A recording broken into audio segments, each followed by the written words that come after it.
Hello and welcome. My name is Susan Cook, and I'm currently have the honor of serving as president of Anne Arundel Women Giving Together. Thank you for joining us for tonight's program, our May educational presentation, which is entitled The Many Faces of Homelessness. It is absolutely going to be fascinating. Who are we? We are a women's giving circle founded in 2006. We use the power of collective philanthropy to make a positive difference in the lives of women and children in Anne Arundel County. We currently have over 280 members, and since 2007, we've awarded 121 grants to 47 different organizations, totaling $1.57 million. So a few women working together can do a lot. We urge women interested in the power of collective philanthropy to see our website at givingtogether.org, O-R-G, and learn more about our organization. We have events going on throughout the summer where you'll be able to get to know us. Tonight's event is one of the many presentations we make throughout the year where the public and our members gather together to listen, learn, and consider how we can make a positive difference in the world. I would be amiss if I didn't thank our generous sponsors that help make this program and a lot of what we do possible. Our leadership sponsors are Annapolis Dermatology and Sims and Campbell Estates and Trusts. And our advocate sponsors, Ellen Sherry at Merrill, Susan Granley Morris at Sotheby's International Realty, and Chesapeake Medical Imaging, Lori Saladin and Dr. Mark McGons. Now, you're going to hear a lot of interesting information. Write it down, write down your notes, save your thoughts, or go into chat and start your questions. We will be doing a readout from chat at the end of the program where people can ask questions about what they've heard. You're going to put your question in chat and somebody's going to read it back out and our experts will respond. So don't feel like you don't have a voice. You will have a voice tonight. Finally, thanks to Civility Management Solutions for assistance with this Zoom presentation. Now it is my great pleasure to introduce the Education Committee member, Cheryl Russell, who led the development of tonight's program. Cheryl? Thank you, Susan. Thank you, Susan. My name is Cheryl Hoffman Russell, and I'm a member of Anne Arundel Giving Together and the moderator for tonight's program. Before we meet our panel, I'd like to share my story with you. I am one of the faces of homelessness. I come from a large family. We were not wealthy, but all 7 of us were privileged to attend private schools. And after graduating from college, I was able to get a job easily and live on my own and travel. In 1973, I got married and we moved to Gaithersburg, Maryland. I worked for a congressman on Capitol Hill. My husband was a successful businessman. In 1976, we bought a house and had our first child, a son. We agreed I would stay home to raise our son and future children. It was a good life. We drove nice cars, had a sailboat that we kept at Mears Marina here in Annapolis. Then our daughter was born in February 1980, and my husband left us in August 1980. I could tell you a long story about why he left and all the things that we went through, but the real reason is mental illness. My purpose in sharing this with you is not to talk about him, but about how a traumatic event can change a life. At first, I was able to stay in our home and take care of the children since I received child support that was enough to pay the mortgage and provide for our basic needs. Within a year, I knew I needed to work and found a job. The money still was not enough to take care of everything, so I applied for food stamps. Using food stamps was a very humbling experience, yet I was very grateful. None of my friends or family knew I was using food stamps. And perhaps that was my pride and a sense of shame. We eventually had to sell our home as the support money kept getting less. The children and I moved to a small townhouse. Within a year, my husband had a total mental breakdown and the money stopped. I could not pay the rent without child support. I applied for Section 8 housing, but the list was long, so we had to move. My parents lived in Northern Virginia, and they said we were welcome to stay with them, which we did for 2 weeks. I made the decision not to interrupt my children's lives more than necessary. So every morning I drove them to school and daycare in Gaithersburg before going to my job in Bethesda. Then a dear friend from church who lived in Gaithersburg offered to have us stay with her as long as we needed. During this time, I reapplied for Section 8, and because I was considered homeless, I went to the top of the list. We lived with my friend for 4 months before the paperwork went through, and I found a townhouse near my son's school and my daughter's daycare that would accept Section 8. Soon after, I was able to stop using food stamps, and within 2 years was out of Section 8 and able to pay the full rent. Life still had its struggles, yet I learned so much about myself, the kindness of others, and how faith and God's grace got me through some very heartbreaking times. I also know that my journey was made easier because I'm white, have a good education, and I didn't suffer any dramatic childhood trauma. I was fortunate that I was able to trust in God, my family, and friends, which helped me navigate the system and get jobs that led to a long, successful career. Thank you for listening and allowing me to share my story. Now I would like to introduce our panel. Tony Strong Pratt, CEO of People Building Consulting. Sarah Ryan, Director of Community Engagement for the Lighthouse Shelter. And D'Amica Wesley, our guest speaker.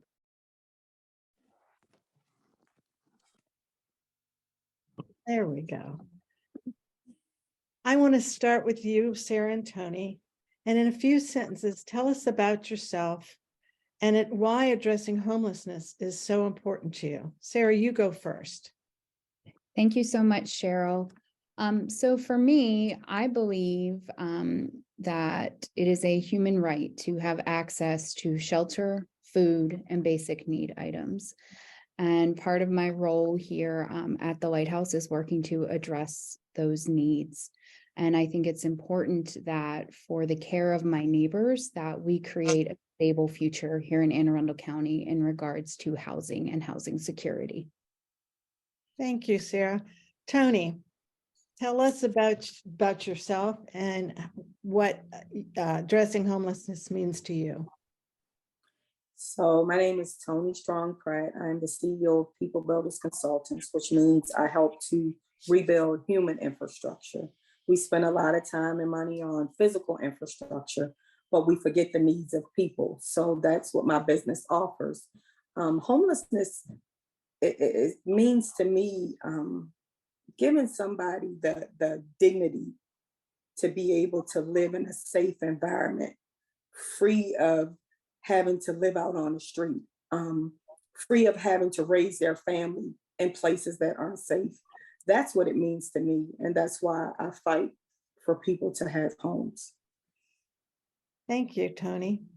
Sarah, what does a person experiencing homelessness look like? So that's a great question, Cheryl, because one of the things that we are always trying to do is to destigmatize the common misconception that homelessness has a specific look or a specific face or a specific race, when in actuality, it's the opposite of that.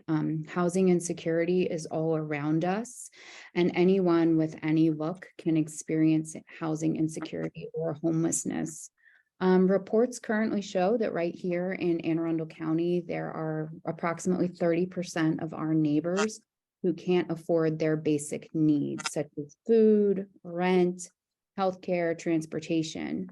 And what this means is that 30% are either experiencing homelessness or are living on the edge of homelessness and are having to forego one of their basic needs.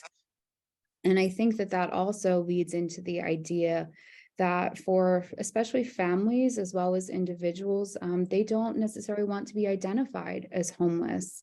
And it's very hard to truly know the number of people in a community that are homeless because it's not a one-size-fits-all situation for everyone. And many folks are hiding their housing instability in plain sight here in Anne Arundel County. Thanks, Sarah. Tony, can you add anything about people you have worked with who are homeless? Absolutely. I like what Sarah said, hiding in plain sight. Because it could be your coworker who comes to work every day and does her job so eloquently. It could be your sister who comes to visit you, but you don't know when she goes home, she's going to sleep in a car in a parking lot. Some of the stressors of homelessness are generational issues that come from seeing family members live this life, and you become adapt to it because you don't have another reference, a point of reference to look to. The root issues of trauma, mental health, substance misuse, financial issues, domestic violence. The list is endless and it needs to be addressed. Thank you, Tony. Sarah, how does someone enter shelter in Anne Arundel County? And do you know the number of shelters available? Sure. So the first step to entering emergency shelter here at the Lighthouse is being placed on the coordinated entry list. That's a phone number that someone can call or someone can call on their behalf. And that's through a partnership with the Department of Social Services. Once space becomes available, that person then receives a call back or family to let them know that there is availability for them. There are 2 homeless shelters here in Anne Arundel County. The Lighthouse is one of them. The other is Sarah's house over by Fort Meade. I can attest to here at the Lighthouse, we are always at full capacity and there is a wait list, and the wait list is quite significant. I also want to point out, though, that while we are identified as a homeless shelter, there is also Arden House, which is a domestic violence shelter. They have a slightly different entry program than we do or Sarah's house. And there's also Arundel House of Hope, which provides transitional housing as well as day center support. Well, to follow up on that, Sarah, how do people that need this find out about how to apply? Yeah, so what I have seen in my experience is truly is word of mouth is one way. It's definitely, their homeless population is a tight-knit community. People are always talking with one another or finding out information. The other way that people find out about us is through Google search. People look up information. When I queried it myself to see what does someone experiencing homelessness in Anne Arundel County, or I am at risk of losing my housing, where do I go? And the reason I mention that is our local public libraries are a great resource for some of our community.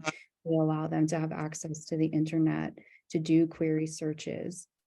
Some of the other ways that people come through us, again, is through the Department of Social Services. That's our main pass-through for here at the Lighthouse, as well as some of the other partner agencies who refer to us. Thank you, Sarah. Tony, in your experience, what are some of the reasons for homelessness and the many stressors that impact a person who becomes homeless? I think I just share with you some of the many stresses, but some of the reasons are just endless. One of the reasons are past evictions. So past evictions, once you get an eviction on your record, it's just like having a felony on your record. It's hard to now get back on your feet because nobody wants to accept anybody who has an eviction.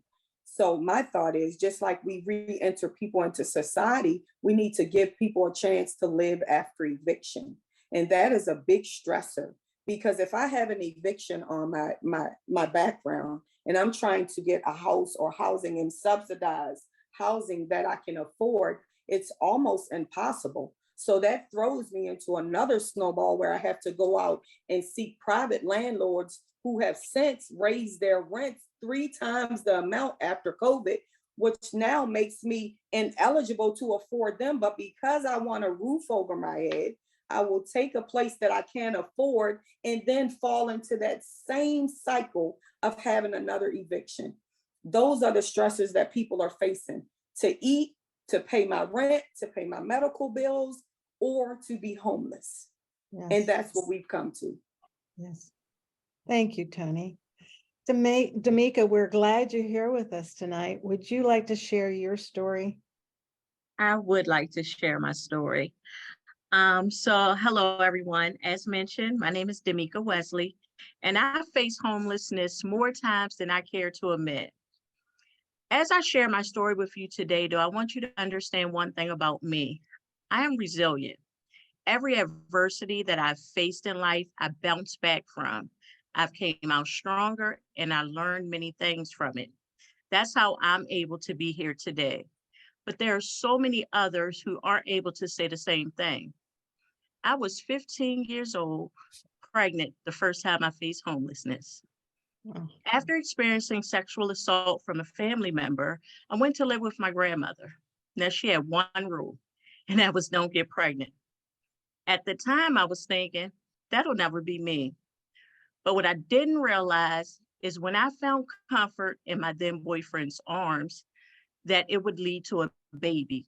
See, I grew up with two parents who both abused drugs and alcohol. While they loved me the best that they could, they didn't show me the physical affection that I needed. So when I was 14 and I was able to finally receive the physical affection that I longed for as a child, I never even thought about the consequences that would happen from that.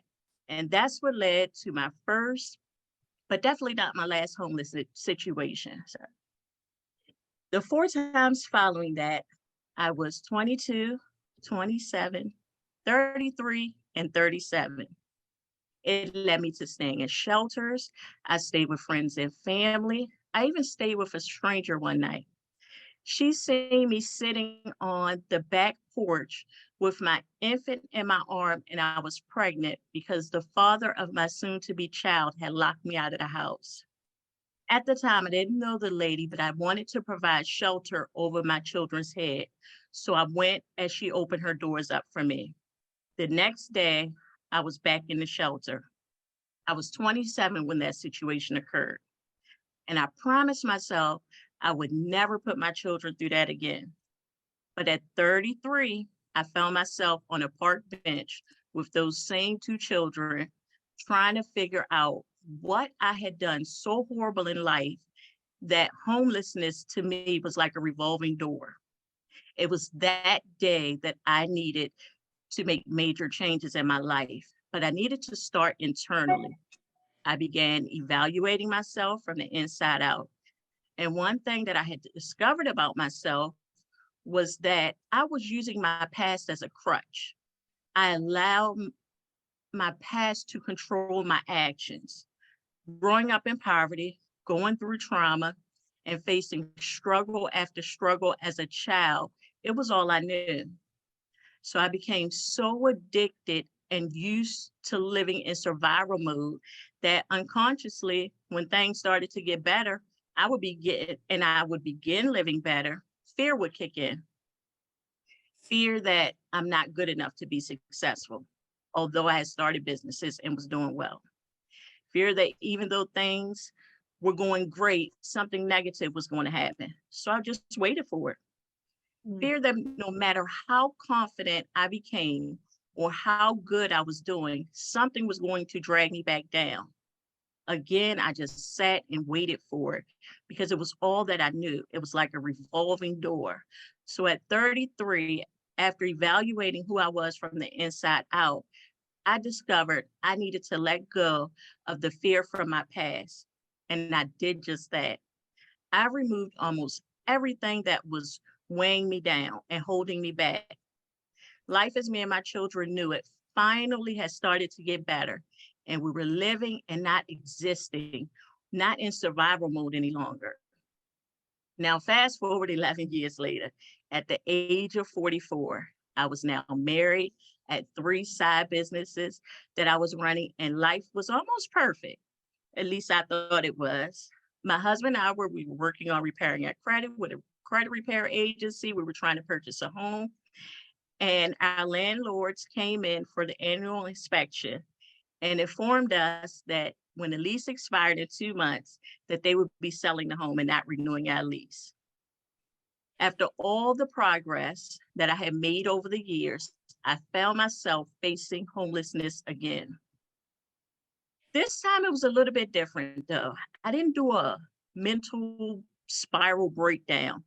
I had enough faith that everything would work out with favor. We packed up the house, we put our belongings in storage, and stayed in a hotel for a short period of time. Then a friend allowed us to illegally sublease their home for a couple months until we were able to find a home suitable for us. During those 6 months that we were homeless though, I realized that I still had some internal issues that I hadn't faced from my past. Even though I hadn't spiraled mentally like other times, I had made great changes in my life. The trauma from being sexually assaulted still had a hold on me. That's what led me to MSK. I joined the program not to share about my past, but I wanted to learn coping skills so I could deal with it. But what I didn't realize was that MSK would truly begin to heal me from my past. I no longer had to bury it. I could actually accept that it happened and finally release it. Around week 5 of the program, I shared that I had been homeless while going through the program. The support, the prayers, the encouragement that I received from the other mentees and the guiders was unbelievable. They provided me with so much encouragement that it gave me even more faith that this too shall pass. On week 8, which was the final week, I received the keys to our new home the same day of the last class. Signing that lease was such a relief. It felt like life was about to change. But as there always is a but, on June the 8th, my family and I have faced homelessness once again. We're currently staying in a hotel. See, at 22, 27, 33, and 37, my lack of judgment, not getting help for my past trauma, my stubbornness, my ignorance to available resources, and more led to me being homeless each time. But this time around, I found myself in a predicament that so many others are facing today. It's a vicious cycle. You're above the income requirements for most assistance programs. Your income isn't enough to maintain your monthly living expenses, repair your credit, save, or try to get ahead. Your credit holds you back from being approved through many housing communities, so you're forced to rent from private landlords who require double, sometimes triple security deposit, plus the first month's rent. The monthly rent they charge and the living conditions are not great at all. And it's usually out of your budget, but you have no other choice. So while you're barely covering your month-to-month bills, you're also trying to recover from the cost of just obtaining the place. And your income doesn't stretch far enough to repair your credit to qualify for something better. And you don't have enough income to save to be able to move again. So month by month, slowly but surely, the bills start to fall further and further behind without having any additional means to catch up. And when you look back, you're at square one, another eviction. Through my personal experiences with homelessness, I would tell you that the following things may have prevented it. If I would have had counseling and or therapy to deal with my trauma, if I would have had better education and mentors, if I would have had financial education on how to increase my salary, how to get passive income, about business ownership, if I would have had credit education, the importance of credit repair, maintaining my credit, if I would have had people around me to still having a positive mindset. And last, but probably not the least, probably is the most important, is meeting people where they are, showing them respect. So many people living in poverty or those who have fell on hard times are often judged by those who are supposed to be there to help them. And this is before they even get to know them or their story. It's rough enough to seek support and even harder to ask when you are when you're made ashamed of. As I mentioned in the beginning, I'm resilient, but there's so many others who have faced the same adversities and are not able to say that they made it through or that they understand why it happened or why it's happening to them. And that's why I'm here today. My goal is that my story will help others and let them know that they're not alone, that there is a way out or through, and that they can learn and grow through the struggles. I just want to say thank y'all for allowing me to share my story, and I pray that it helps others. Thank you, Damika. Can you talk about MSK? A lot of our viewers here maybe don't know what MSK is. Could you explain that? Yes, MSK is My Sister's Keeper. It is a program that came to vision through Tony Pratt and the People Builders Consultant. And it's an 8-week program that we go through where, as I mentioned, we learn not to deal with our past or cope with our past, but to actually work through it and release our past so that it no longer has a hold on us. I think that was a big accomplishment for me. It felt like I had shed 30 some years off of my life after I went through MSK, because I no longer had that heavy weight on my shoulders. And that's what it does for many women, and now for the guys as well. Thank you so much, Damika, for your story and for allowing us to hear it and understand. Tony, since you know Damika personally, is there anything you want to add? So as you know, Damika is resilient. After you heard that story, but her quiet strength is what teaches me, even in all of this and working with Damika. And I thought about that when you asked me that. What would I say about Damika? And what came to me, because my faith keeps me through. It keeps me going. And I thought of Philippians 4:11-13, and it says, I'm not saying this because I'm in need, for I have learned to be content, whatever circumstance. I know what it is to be in need, and I know what it is to have plenty. I have learned the secret of being content in any and every situation, whether fed or hungry, whether living in plenty or living in not. I can do all things through him who strengthens me. She is resilient. Thank you. Thank you both, Damika and Tony, so much. Now I have a question for Sarah. What has changed over the last few years with regards to finding and keeping a home? I know with COVID, there have been lots of changes. Yeah, absolutely. But if it's okay, before I answer that question, I also just want to say thank you, Damika, for sharing your story with all of us here this evening.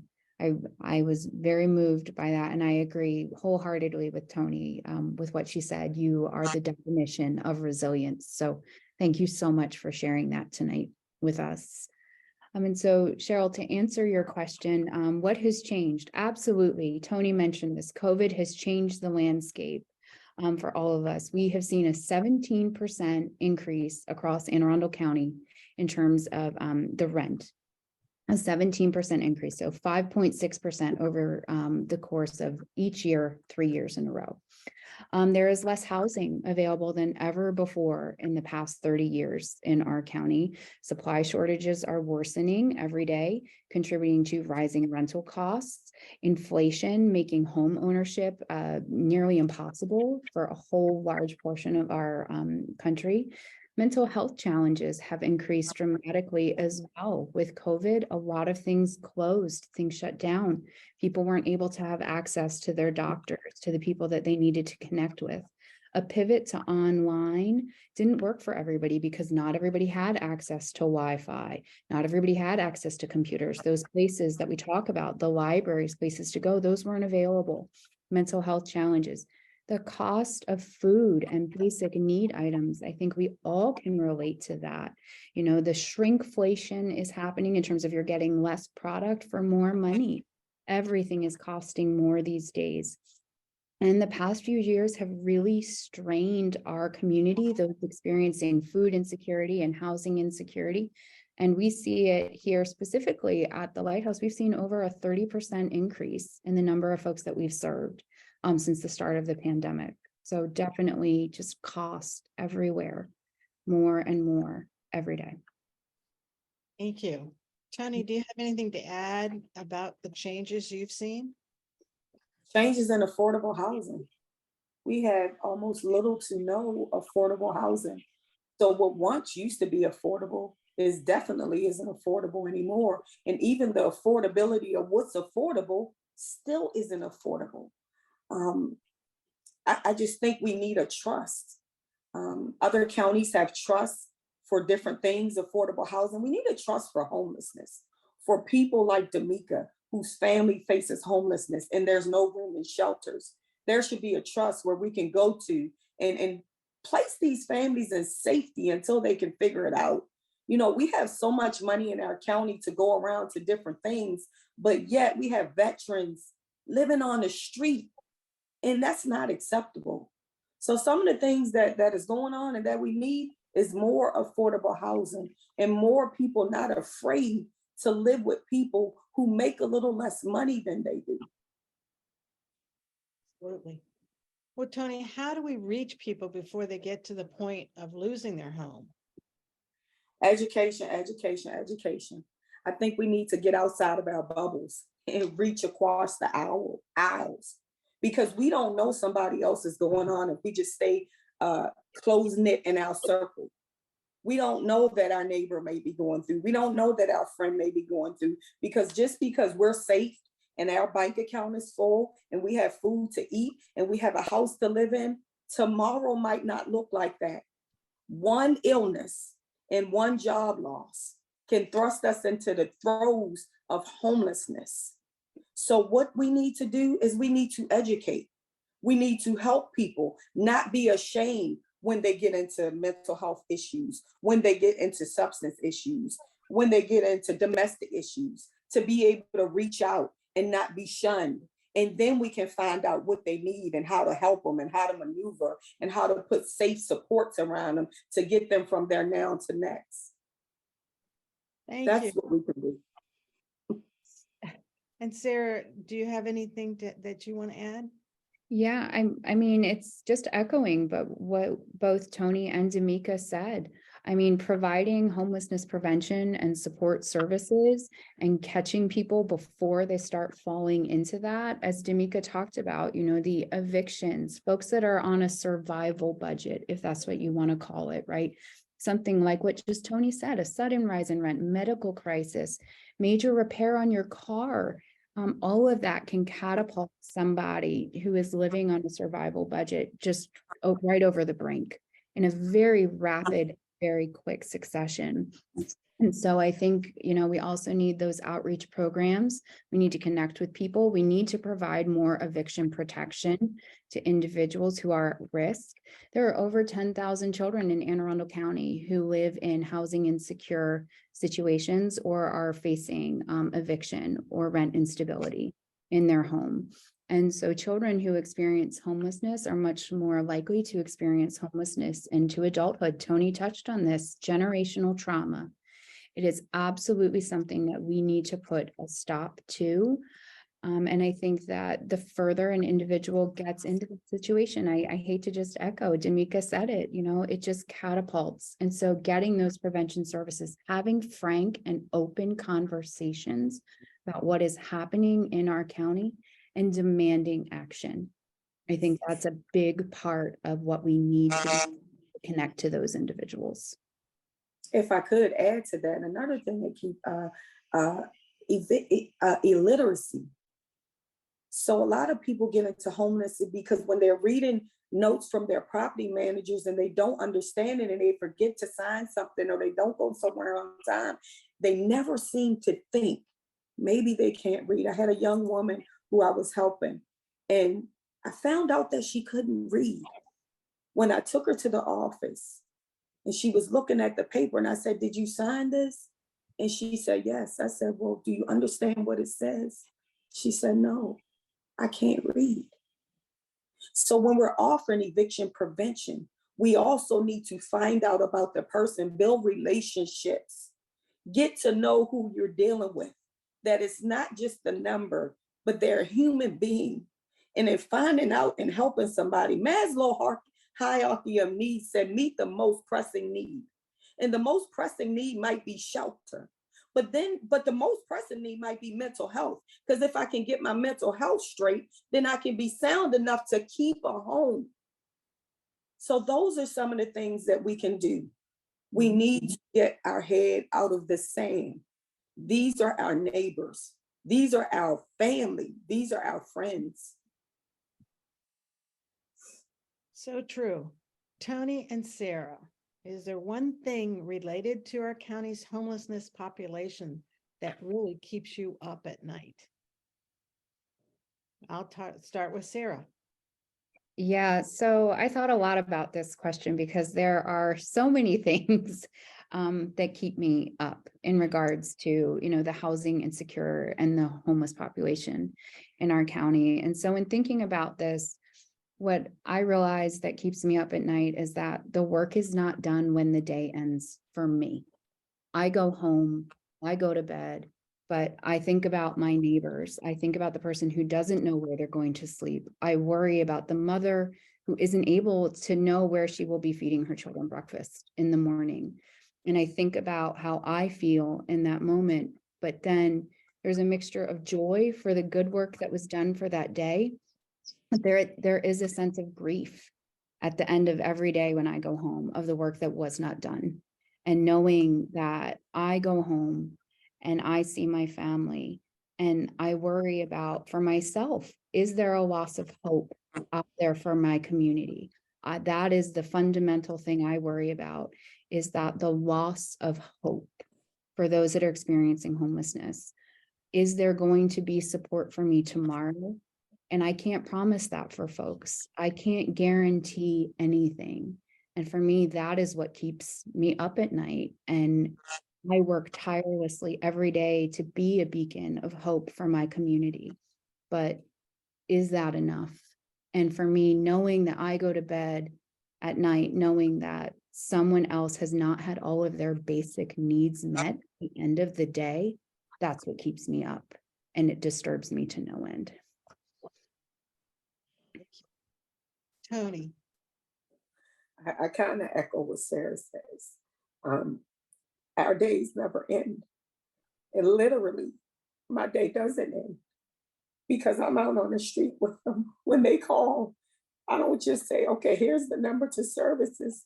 I'm working with them until they get what they need. But the ultimate thing that keeps me up at night is because my best effort isn't even good enough.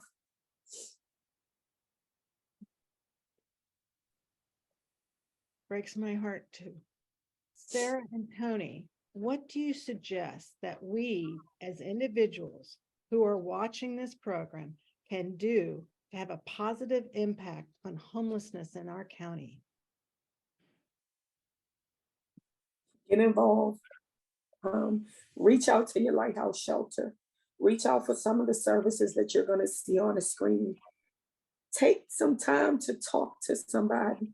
Take some time to get out of your own silos, our own silos in our own perfect world, and get to work.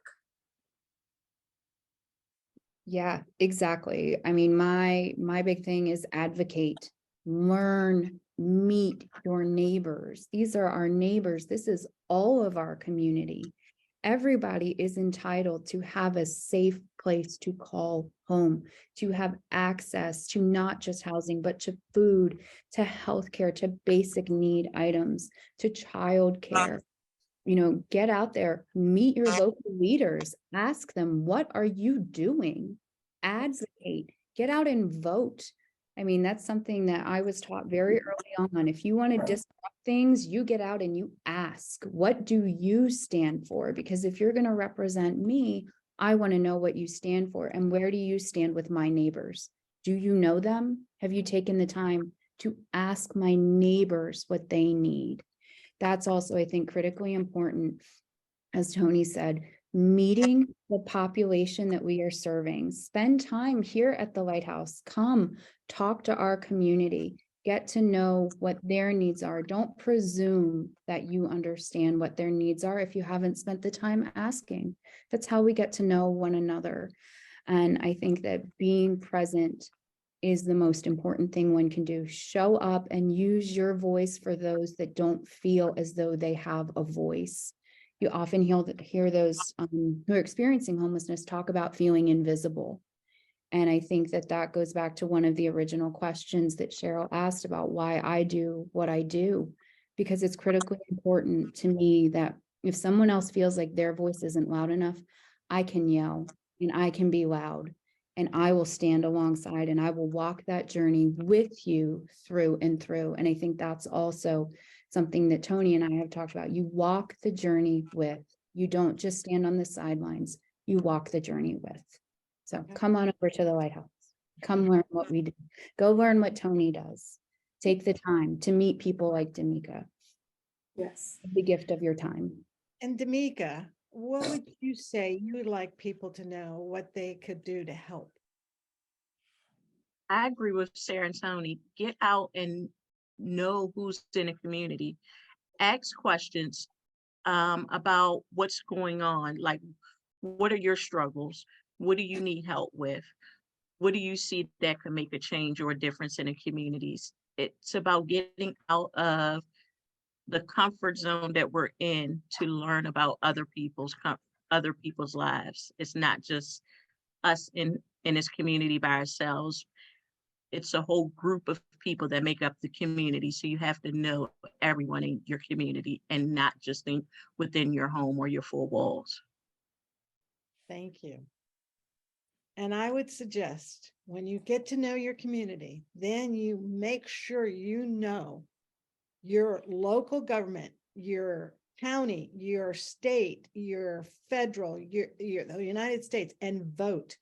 Find out who's supporting bills that will help all these people, because all these people are our community. Yes. I think at this point, I've got one more question, and is there anything else you want to add before we take questions from our viewers? I think I do want to add something. I think we really need to have a picture painted of and I'm going to use children, for example. Everybody doesn't know a lot of children when they come into school, whether they're homeless or not. But people fail to realize when kids are going to school and they come to school and they're asked to perform, they don't know what went on the night before. They don't know that some of these children had to sleep in cars. They don't know that some of these children are sleeping in shelters and afraid because they don't know who they're sleeping with. So I would encourage all of our legislators, all of our people who have platform to do something, to step up. And I would encourage all of our legislators and all of our people to take yourself one night and walk in the shoes of somebody who's facing homelessness so that we can get the passion behind each of us that we need to really make a difference and be impactful.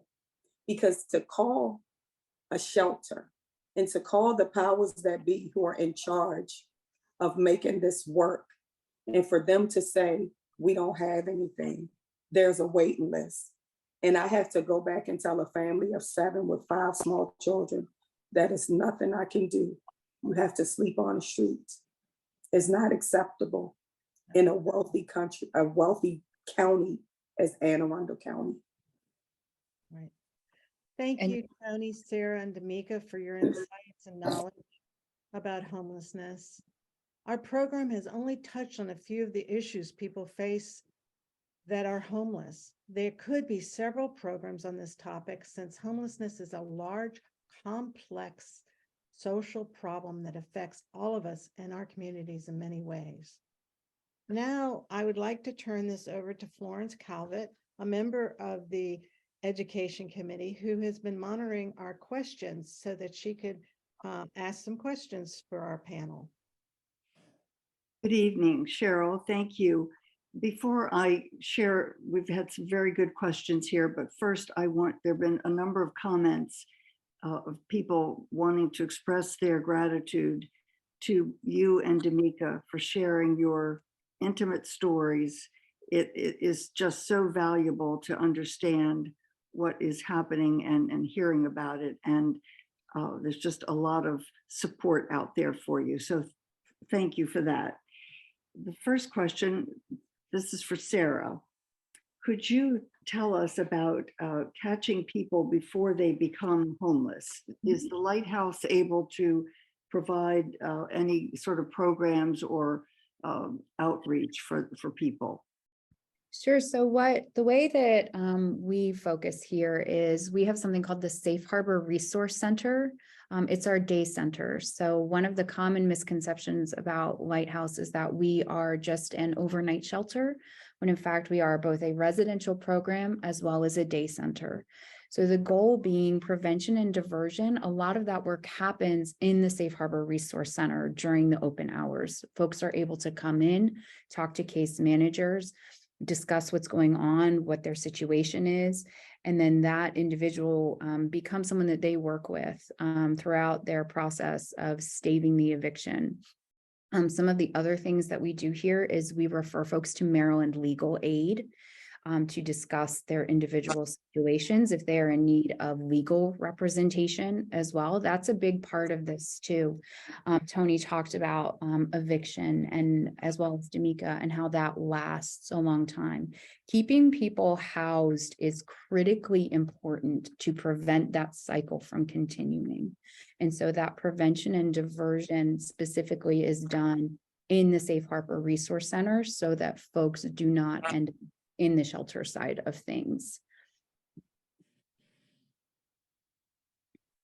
Thank you. Cheryl, I'll put this out. Are there any legal protections against eviction? And is there a community-wide effort to help with this? So Tony, do you have any answers for that one? I would say none. No, I mean, that's something that we need. As Sarah was talking about the prevention and the diversion, MSK is a financial literacy. We teach financial literacy. We teach mental health and addiction. All of the subsets that can cast you into homelessness, we touch on. But the person has to feel safe enough and comfortable enough to let us know. And that's part of taking the stigma and the shame and guilt away so that we can know which way to go, which way to help them, what they need. So no, we don't have too much eviction prevention and protection. No, ma'am. And I mentioned too, there was a wonderful article that just came out in May in the Baltimore Banner, specifically addressing evictions in Anne Arundel County. That was very eye-opening, specific to a housing property in Glen Burnie that I highly encourage everyone to read when it comes to learning more about the eviction process and what goes on for individuals that are walking through that. And also to echo what we talked about, having those narratives, having that education. We have a workforce program here at Lighthouse. It's formerly known as BEST. It's a little different now in that it focuses exactly on what Tony is talking about social, emotional, working through trauma, learning what kind of is inside of someone's self, because they have to heal some of that, I think, inside, which is what D'Amica talked a little bit about before some of the next steps can happen. And so absolutely there, to echo that sad sentiment, there's little to no protection out there. So please read that article though, if you have a moment, in the Baltimore Banner. That's really helpful. This will be our last question. We have a lot of really good ones, and there'll be a slide at the end that will give you some contacts so that you can get additional questions. This is a statement: apartments seem to be built all over the county. Are any of these slated for lower income people? Can you give us a crash course on affordable housing in our county? What is it? How is it? How does someone qualify? So it's many different forms of affordable housing, and your income determines which one you can go into. There's tax credit properties, there's subsidized housing, there's Section 8 housing. All of those are really good names for affordable housing, but your income determines what you fall into. And because now a lot of the public housing as we know it is not really public housing anymore, it's now changed to private public partnerships. And they're having to pull from other funding, which is RED funding. And RED funding means that they can lower their income limits to get in, but that's good. But it's also bad because what happens is as you start to gain employment and gain work, then you outsource out of that affordable housing that you still need. So what we're finding in our county now is a lot of people who really need affordable housing are now being outsourced because the income is too high. So we could go on with a big crash course on affordable housing, but that's a whole nother story for a whole nother time. But yes, affordable housing is much needed. And it's definitely something that's missing here in Anne Arundel County. I think, you know, when I talked to my team here about it, they talked about how we have a lot of high-end housing here in this area. And then we have some for low to no income, but we don't have that middle, right? So there's no middle for folks. And I think that's when we talk about affordable housing, as Tony mentioned, there are lots of different ways to kind of package it. But what the nitty-gritty of it is we need more middle. We need more middle. And that is a spectrum. It's not, it doesn't fit in one box for everybody, which is why that middle spectrum needs to be wide and have more definitions associated with it. Not just X or Y, and then you qualify out. It's we need that middle ground for a majority of the folks.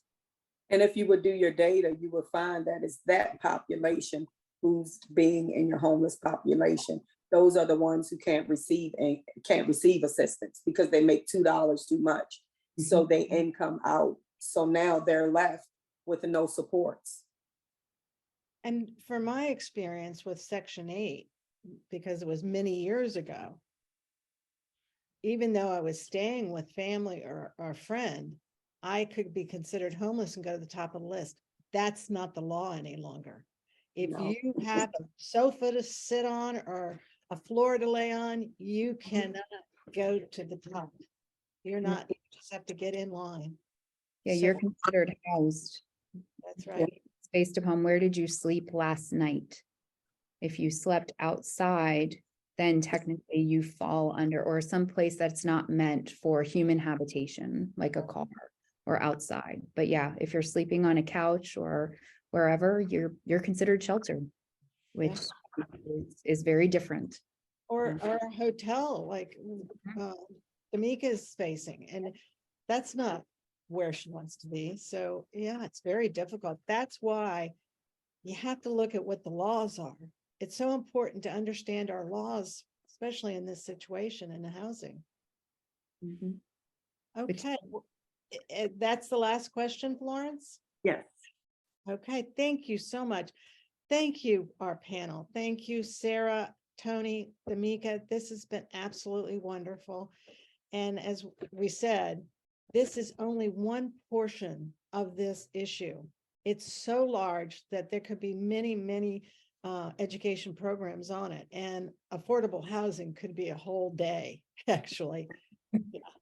So I want to turn it over now to Karen Smith, another member of our education committee, because she has some important follow-up information for you. Thank you. Thank you all. Good evening, and on behalf of AAWGT's entire education committee, we want to thank our panelists for sharing their thoughts and their experiences, and Cheryl Russell for her amazing leadership as moderator. We want to thank you, our viewers, for the great questions. We have only touched on a few of them. We have run out of time, but we want to encourage you. On our last slide, there will be contact. Actually, the slide you're seeing now is contact information for Tony and for Sarah. And they have graciously said, please email them. Please ask your questions of them. Please don't be afraid to contact them directly. And Tony, we actually had someone who said, how can I reach you to volunteer for MSK? So there is their contact information. AAWGT offers these education programs as part of the Giving Circle's ongoing work to help our members become informed decision makers when awarding our grants, and how to become effective activists when engaging within our community. We hope you've enjoyed this evening's discussion. We invite you to join us at AAWGT, as together we seek to make a positive difference in the lives of women and families in Anne Arundel County. You'll find additional resources on our website under this event. Go to our website and click on events, and you'll find this event. And later this week, we will post additional resources, and we'll try to also include that article that Sarah spoke about in the Baltimore Sun. So in closing, we'd like to thank our sponsors for their support. We'd like to thank you, our viewers, for being with us this evening, and of course, this fabulous panel. We wish you all a very good evening.